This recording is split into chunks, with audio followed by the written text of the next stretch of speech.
Hello সবাই, কেমন আছেন? আজকের মনে তো একটা মজার ভিডিও শেয়ার করব, সেটা হচ্ছে চিংড়ি মাছ কচু দিয়ে ভাপা।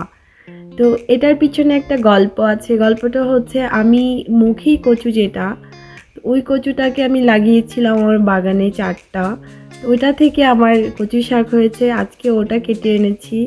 তো খুব বেশি হয়নি আসলে, আমি এক্সপেরিমেন্টালভাবে 4টা কচুর মুখে দিয়েছিলাম যে গাছ হয় কি না। তো পরিমাণটা খুব একটা বেশি না, তো ভাবছিলাম কি রান্না করা যায়, পরে চিন্তা করলাম যে এভাবে করি। তো এটা আমার ফার্স্ট টাইম রেসিপি। তো কচুটাকে আমি সিদ্ধ করে পানি ফেলে দিব, কারণ কচু তো চুলকায়, আর আমি যখন এটা ধুচ্ছিলাম গ্লাভসের পরেও আমার হাত চুলকাচ্ছিল।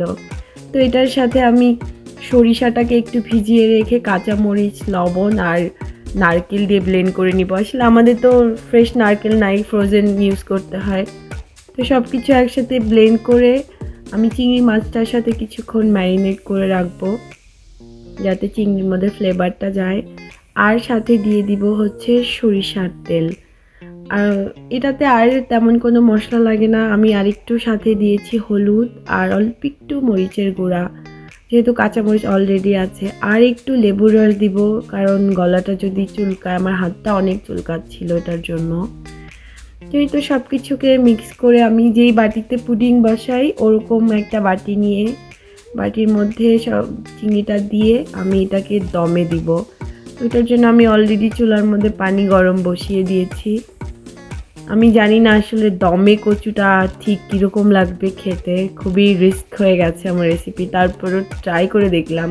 তো উপর থেকে আমি আরেকটু তো সরিষার তেল দিয়ে দিচ্ছি ফ্লেভারের জন্য। তো এরপর আমি এটাকে দমে বসিয়ে দিলাম, আর এটা 20-25 মিনিট দম করলে কেমন হয় দেখি। তো এই তো 20-25 মিনিট পরে আবার এখন আমি এটাকে খুলে দেখবো যে এটার কী অবস্থা। চিংড়িটা তো আসলে খুব বেশি জাল করতে হয় না, অল্প একটু জালে চিংড়ি রান্না হয়ে যায়।